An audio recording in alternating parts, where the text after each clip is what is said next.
What's going on, y'all? It's your boy Beasley. Hope you guys are staying productive and motivated. Now, I do apologize. This episode is late boots, but to be honest, when I first watched this episode, it didn't really give me anything. Like, I don't want to be completely negative and just write off the whole season since it is just the second episode, but this episode, it was just blah to me. However, I did watch it a second time and I was able to gather a few talking points that I want to discuss. So, starting off in this episode, we see Molly and Andrew. They're exiting their date and they're about to head on home to do the Monster Mash. Amidst when they're doing that, Andrew gets a call from his place of employment, and he simply becomes very disappointed in the information that he received from them. Molly asks what's wrong, and then Andrew simply just like brushes it off. Like he just does not want to open up or tell her, like even give her a hint into what's going on.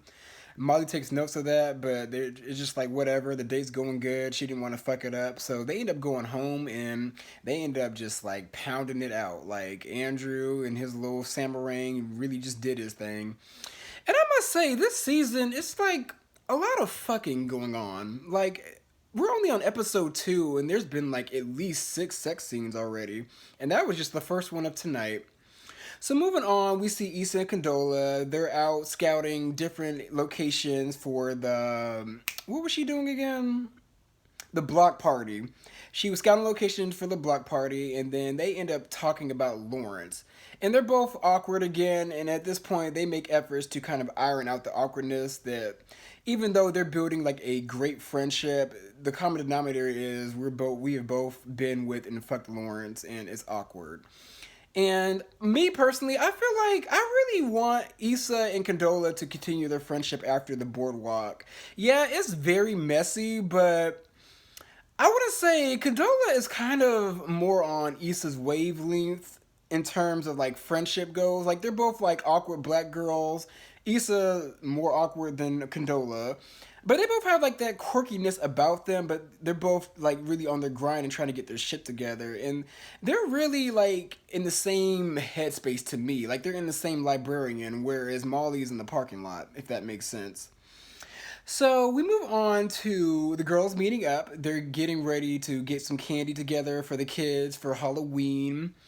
I didn't know what Issa's Halloween costume was at first. I had to look on YouTube, and a few people in like certain videos commented on the fact that she was a dancer from that movie School Days. I haven't seen that movie in a very long time. Like I honestly haven't seen that since I was a kid. So I got to go back and see like the person that she was trying to channel. I think it was called a jigaboo. I haven't heard that term in a minute. And then we had Kelly as Babs looking good in that pleather. We had Tiffany as Cleopatra, typical. And then we had Molly as a Clover's cheerleader, ultra typical.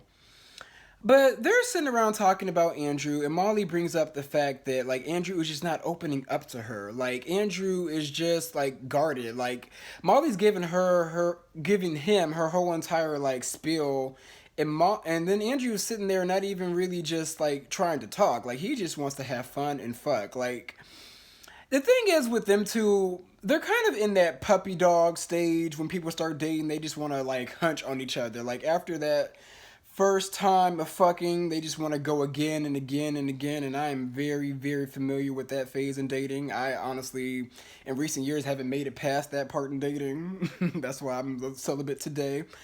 But Molly doesn't see that. Molly sees that like, oh my god, I really like this man and I want to just like open up to him and show I want to give him every little detail about myself and he's not reciprocating. And with that being said, I understand where Molly is coming from. Like I've been in that position too where like I'm telling you not my deepest, darkest secrets, but I'm telling you like little tidbits about myself, and yet I'm not receiving any information. Like it needs to be an even energy exchange when it comes to dating. And Andrew just not willing to budge or even like give little hints in his life. So I fully agree with the way Molly is feeling. But since in the past Molly has this history of really just finding any little issue with any man that she dates, Issa zones in on that, and then she's just like, "Girl, like, do you want to be happy?" Like, Issa's basically saying, like, "Girl, just enjoy the ride. Like, stop." nitpicking every single little thing. Like, you have good things going for you, and you just keep on trying to basically rush the dating process, if that makes sense.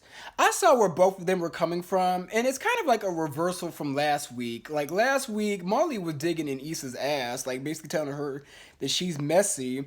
But this week, Issa is doing the same thing to Molly, but the difference is the delivery. Like, Issa's delivery was a lot nicer and a lot more, like, how you say, I would say like not guarded, but the way she was coming at Molly was from like it was kind of sugar coated to an extent. Like it wasn't just like blunt and harsh the way Molly came at Issa in last week's episode. So Issa then goes and has another awkward sex scene with TSA Bay. I gotta say, this sex scene, it was funny, but at the same time, it's kind of creeping into shock value territory. And I'm kind of hoping that not every episode is going to have these outlandish and crazy looking sex scenes.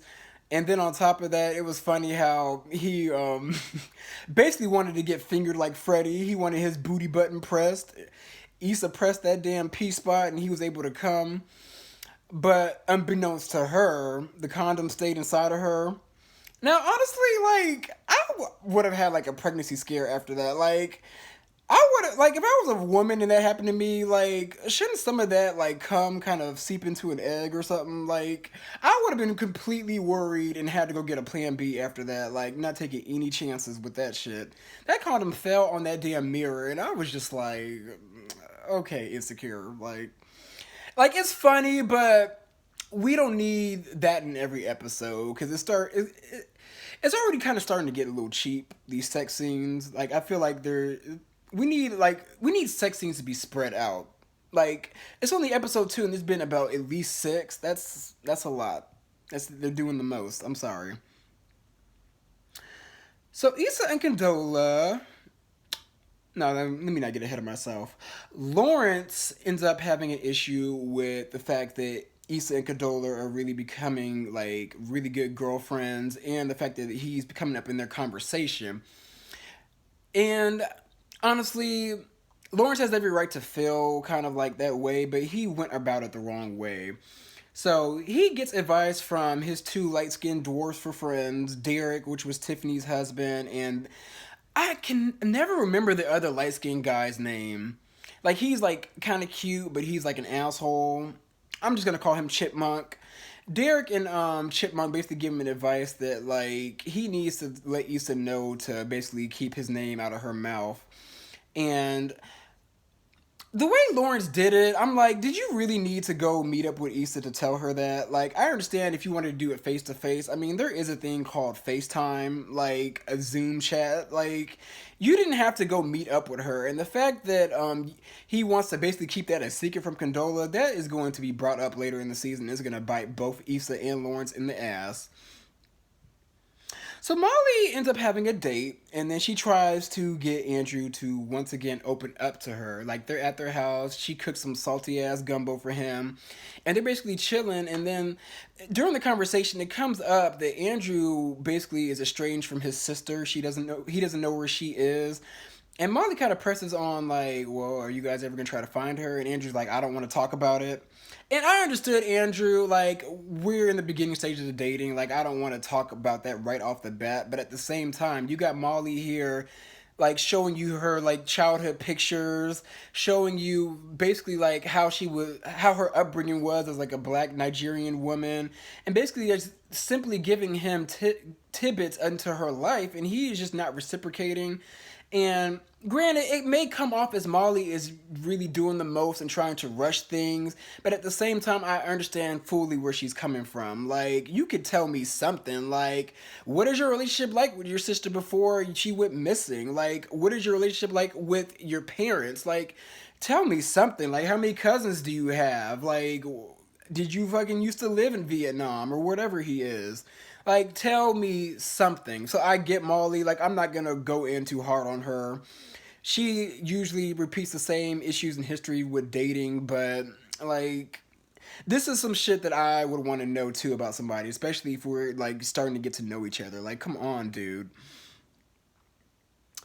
So, moving on along, Molly goes to work after that terrible date, and she's trying to basically make amends with Torian.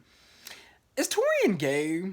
Like, I can't really read the character. I mean, even the name gives me gay. I mean, there's no sexuality to the name. I know that, but like his overall demeanor just gives me bitchy gay tease. But he basically just like chews her out and is like doesn't even accept her apology. And I'm like, one thing I gotta give to Molly, it seems like she is really trying this episode. Like I went in on her ass pretty tough last week, but I gotta give Molly the benefit of the doubt. Like she is really trying. I mean, she may not be taking the best approaches, but it is baby steps, and I gotta give her credit for that.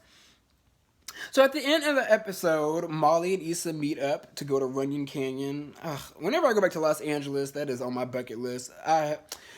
This is off topic. I have family on both sides in Los Angeles. I've only been there once. Like we only had a family reunion out there once, and I really, whenever this coronavirus shit is over, I really want to go out there and really just see how it is in the year of 2020 and go to Runyon Canyon because that's one thing I didn't get to do when I was out there. I think I was like at least like 10 or 11 years old the last time I went to Los Angeles and saw all my cousins.